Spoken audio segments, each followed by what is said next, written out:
Ricky guest, actually, a regular in the first hour of the show on Pure West Sport, always talks to Katie, very thoughtful on the game. And yeah, obviously there's not much positive to say about the state of the Welsh national side right now, but very forthright views on that. Yeah. Did you see anything across the weekend that made you want to change your mind about France and England being the top two? I mean, I made the shout that Scotland could be the team to watch, and that was some result for Italy, wasn't it?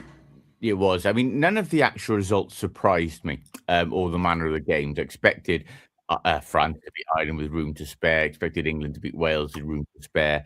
I expected a very tight battle in Rome. I thought Scotland might edge it, but Italy did edge it.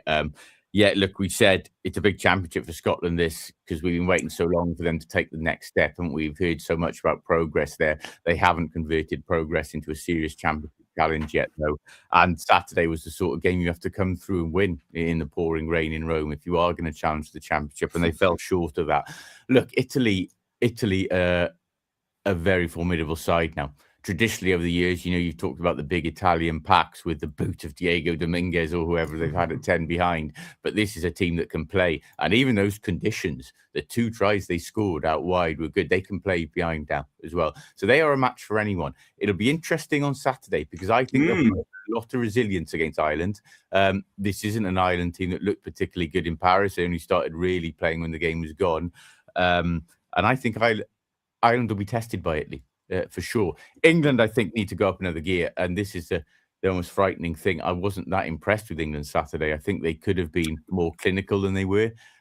They got 2 yellow cards as well in the second half, maybe lost focus a bit. Maybe it came too easy to them in the first quarter as well. But I mean, I think England at the start, so I will stick with it, Ben. But having seen that, and bear in mind that final game of the championship is in Paris between France and England.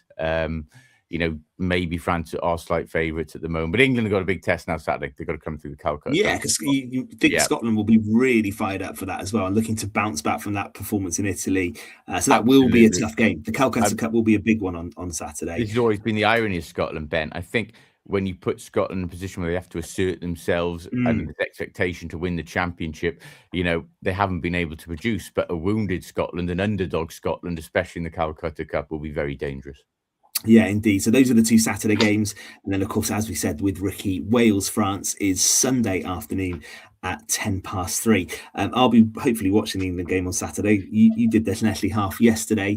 Fraser, I've got my cross-country debut. I've not done cross-country since I was at school. So I've got a cross-country 10K on Saturday afternoon, which is going to be very muddy. Just a word on Llanelli, though. There were plenty of other Pembrokeshire runners. Did you see any familiar faces on Sunday? A great event, actually, Ben. Ryan Wilkins, who, of course, we had in year after winning, I think, the Tenby 10K on this show a few weeks ago. I saw him as I was running out. He was coming back. There was several minutes between us. I think that would be fair to say.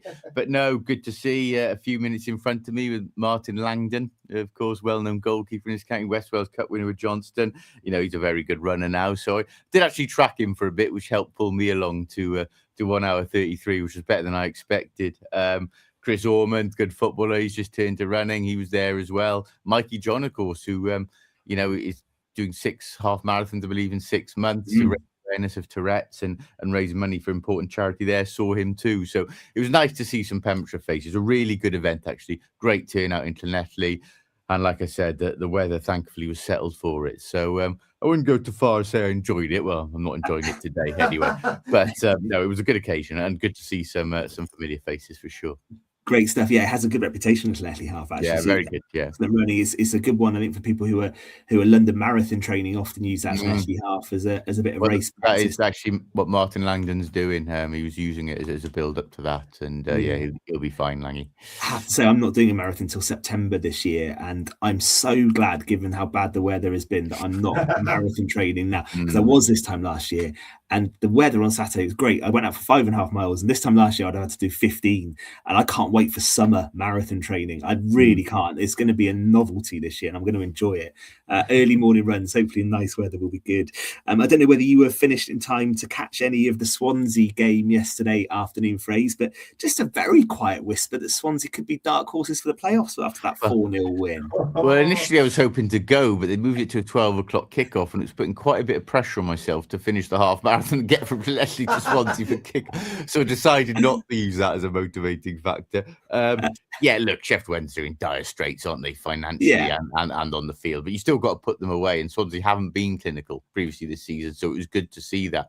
And you are right, Ben. I mean, they've now moved 10 points clear relegation, which was looking a distinct possibility. They'd been embroiled in a fight before Vitor Matos came in.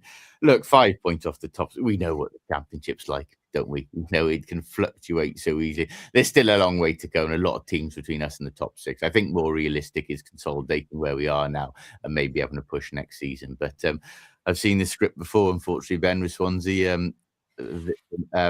Vipotnik, 16 goals, top scorer in the championship.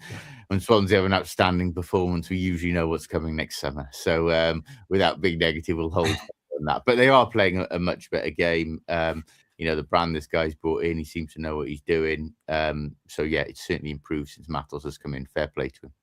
Well, thankfully, and as much as I love him, but thankfully Gordon isn't here tonight, so he can't say anything about Man United 2, Tottenham 0. So that's great. But are Arsenal going to win the league? I mean, Man City are doing their best, aren't they? They gave each other a lifetime yesterday, didn't they? In that bizarre finish to a game. That's another VAR discussion for another time. But yeah, I still think Arsenal strong favourites. I still think they're looking stronger. They're looking now a bit of an efficient machine, the way they put away leads. They've had a couple of hiccups, which they seem to be over. I still don't really trust Manchester City. I think they are flaky defensively. Mark Gay outstanding yesterday, so bringing him in may help that. But I still think it's Arsenal's title to lose at this point.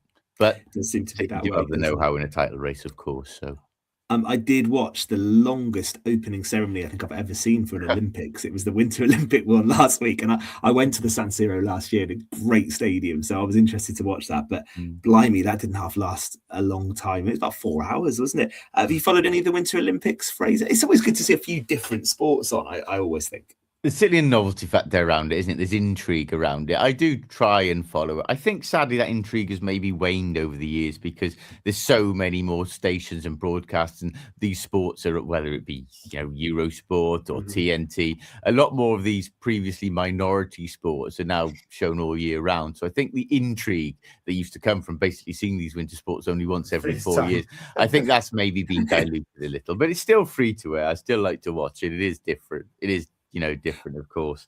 And we still had some famous moments, Rona Martin and the Keeling, iconic moments, that sort of thing. It piques interest for a couple of weeks and everyone tends to forget about it for 4 years for sure. But I have been trying to follow, Ben. There's some exhilarating stuff to watch. There's some admirable stuff as well. There is. So it is worth watching for sure. Yeah, we've all got a soft spot for Eddie B. Eagle, haven't we? Come on. Eagle, yeah. We have.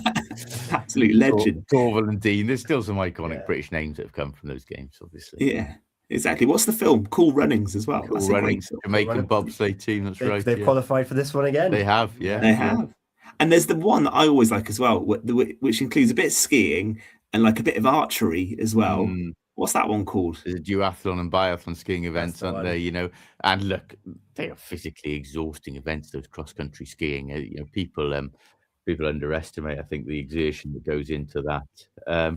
There's been some interesting philosophies going around about the ski jumping. I'm not sure we can mention them on air. Not the watershed. I'm not sure yet. So I'm not sure. Unfortunately not. But I do know exactly what you're referring to. Yeah. So I was quite intrigued to read about that. Eddie the Eagle did say that he probably wouldn't have done it had he been given the opportunity. But yeah, look, it is interesting to watch. But unfortunately, most people's interest will soon wane when the games are over. Indeed. All right, we're going to have to leave it there because Katie is standing by, waiting in the wings for the mood train this evening. Thank you, Tom. Thank you, Fraser. We will see you again next week for some more Pure West Sport from 7 until 9 on a Monday evening. Good night. Wants us to shout about you. Messages now on